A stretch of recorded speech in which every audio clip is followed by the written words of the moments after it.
आए दिन अपने बयानों से बखेड़ा खड़ा करने वाले कांग्रेस के वरिष्ठ नेता और पूर्व गवर्नर अजीज कुरैशी ने एक बार फिर विवादित बयान दिया है। उन्होंने गंगा मैया की जय करने को शर्मनाक बताया। नए विवाद को लेकर अजीज कुरैशी से एक्सक्लूसिव बातचीत की हमारे मैनेजिंग एडिटर अमीश देवकर ने। इस समय मौजूद है फॉर्मर गवर्नर है कुरैशी साहब। नमस्कार आपको, आपका अभिनंदन है हमारे कार्यक्रम में। मेरा सवाल बहुत सीधा है, आप तो बहुत दानिश्वर आदमी हैं, आप बड़े बड़े पदों पर रहे। आपने जो सवाल खड़ा करा, आपने जो बात बोली कि 1-2 करोड़ मुसलमान अगर मर भी जाएंगे 22 करोड़ में तो हर्ज नहीं है, क्या आपको लगता है ये जायज है बात, और ये क्यों बोली आपने? पहली बात तो ये कि मेरा कोई स्टेटमेंट नहीं है अलग से। ये मैं पिछले साल भर से अपने भाषण दे रहा हूँ, उसका एक हिस्सा है ये, और एक बार नहीं है, कई बार मैं कह चुका हूँ इस बात को आके। ये जानबूझ के डिस्टॉर्ट करके तोड़ मोड़ के मेरी पोजीशन खराब करने को, मेरी डैमेज करने को किया जा रहा है। मैंने ये कहा था एक जलसे में जिसमें कई हजार लोग मौजूद थे और 20-25 लोग मुझसे पहले बोल चुके थे। जब बात की गई मुसलमानों की तो मैंने ज़रूर कहा था कि मुसलमान आज वरीड है, परेशान है, मायूस है। क्यों? और उसकी क्यों परेशान है? उसकी उम्मीदें जो सेक्युलर नेताओं पे थी वो आज ख़त्म हो गई हैं, क्योंकि उन नेताओं ने या तो बोलना छोड़ दिया है मुस्लिम मसाइल में, या आवाज़ बहुत धीमी कर दी है उन्होंने। इसलिए मुसलमान ये समझता है कि वो आज अकेला रह गया, कोई उसके साथ हमदर्दी करने वाला नहीं है। लेकिन इस हालात से मुकाबले करना चाहिए, लेकिन कुरैशी साहब मुकाबले करना चाहिए जी। और जी लेकिन आपने जो बात बोली, आप तो कांग्रेस पार्टी के वरिष्ठ नेता रहे। आप राहुल गांधी तो मोहब्बत की दुकान चलाने की बात करते हैं, कहते हैं मोहब्बत बिकेगी, मोहब्बत जो है मोहब्बत बांटेंगे हम। लेकिन आप कह रहे हैं कि देश भर में 22 करोड़ मुसलमान हैं, 1-2 करोड़ मर भी जाएंगे तो गम नहीं है। अब मैंने ये नहीं कहा, आप तोड़ के मोड़ के बात पे, नहीं, आप ही का बयान है। मैंने ये कहा कि हिंदुस्तान, आप पूरी बात तो सुन लीजिए। अगर आप देखिए बोलेंगे तो इंटरव्यू बंद कीजिए फिर, मतलब उसमें अगर आप मेरी बात अपने थोपना चाहेंगे तो इंटरव्यू बंद कर दीजिए आगे। नहीं, मैं तो सुनना ही चाह रहा हूं आपकी बात। सुनिए उसको आप। मैंने आपको जिस बात से तकलीफ हो रही है वो बात सर आपने बोली है। मैं तो पूरी माजरत के साथ आपसे सवाल पूछ रहा हूं। मैंने ये कहा था कि हिंदुस्तान के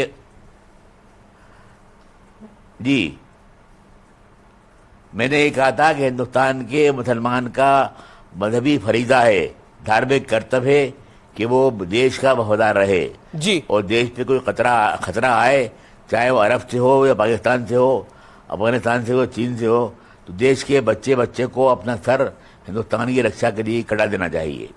देश के हर इंसान को अपने खून का आखिरी कतरा देश की सुरक्षा के लिए बहा देना चाहिए, और देश की 1 इंच सरजमीन पर किसी भी ताकत का कब्जा नहीं होना चाहिए, चाहे वो अरब की आए या चीन की आए या पाकिस्तान की आए। मैंने ये कहा था। नहीं, और मैंने ये आपने तो ये भी कहा था, आपने तो ये भी कहा था कि ये जो मां नर्मदा की आरती कर रहे हैं, मां नर्मदा की यात्रा कर रहे हैं, ये भी गलत है। तो राहुल गांधी और प्रियंका गांधी वाड्रा का मंदिर जाना भी गलत है, इसका मतलब आपकी राय में? मैंने ये कहा था कि हिंदुस्तान की आज़ादी जो थी 1930 में जवाहरलाल नेहरू ने ये प्रतिज्ञा की थी कि हिंदुस्तान गरीबों का, किसानों का, मजदूरों का, मेहनत का शहबाम का मुल्क होगा। यहाँ पूंजीपतियों को, राजाओं, महाराजों, जमींदार, जागीरदारों और उद्योगपतियों को ख़त्म कर दिया जाएगा, और एक ऐसा नया निज़ाम, समाजवादी निज़ाम कायम किया जाएगा जिसकी तर्ज सोवियत रशिया की तरह की होगी, जहाँ मजदूर किसानों का राज होगा, लेकिन और बुनियाद पर हम हुकूमत कायम करेंगे। कुरैशी साहब, आप जिस तरह का बयान, कुरैशी साहब मेरा सवाल सुनिए, जिस तरह की आप बात कहते हैं कुरैशी साहब, आप जिस तरह की बात कहते हैं उस पे ही, उसकी वजह से तो कांग्रेस पे आरोप लगता है कि कांग्रेस, बीजेपी आरोप लगाती है कि कांग्रेस तुष्टीकरण की बात करती है, तुष्टीकरण का काम करती है। ये मेरा काम नहीं है कोई आरोप लगाए। मैंने जो कहा वो बता रहा हूं आपको आगे। मैंने ये कहा था कि हिंदुस्तान के बच्चे को उस ख्वाब के लिए काम करना चाहिए जहां गरीबी, मजदूरी, बेरोजगारी का खात्मा हो सके। लेकिन आप तो मरने मारने की बात कर रहे हैं। आप कह रहे हैं कि आप ये बच्चों को तो आप ख्वाब दिखा रहे हैं कि देश भर में 22 करोड़ मुसलमान हैं, 1-2 करोड़ मर भी जाएंगे तो क्या फर्क पड़ेगा? पूरी बात होती मेरी अब नहीं, आप सुनना नहीं चाहते, मतलब ये नहीं मैं सुन रहा हूं आपको। आप गुमराह करना चाह रहे हैं लोगों को, मतलब आप गुमराह करना चाह रहे हैं लोगों मैं को। क्यों गुमराह करूंगा सर, मैं तो आप ही की बात को सुना रहा हूं।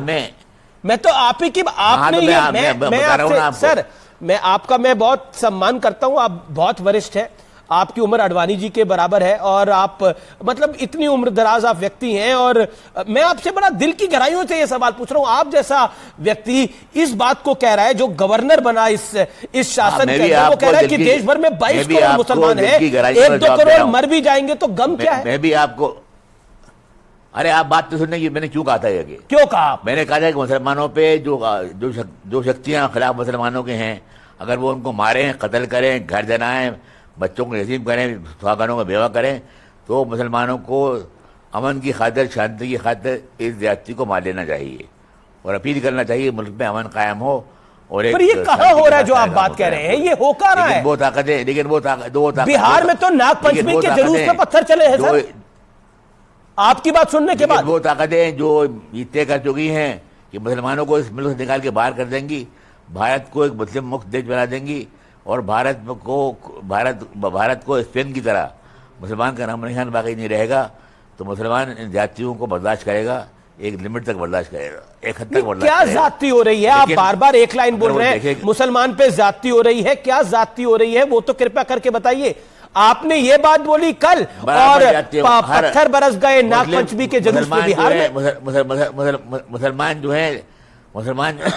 जो हैं they are living under the shadow of death. आप पानी पीजिए। हर जगह जाती हो रही है उनके ऊपर, इकोनॉमिकली, पॉलिटिकली, फाइनेंशियली, एडमिनिस्ट्रेशन में, नौकरियों में। पर ये आपको नहीं लगता कि आप जैसे न्याय मिलने में, पर आप जैसे वरिष्ठ आदमी की तरफ से ये भड़काने वाला बयान है, उत्तेजित करने वाला बयान है, भड़का रहे हैं आप? कोई भड़काने वाला बयान नहीं।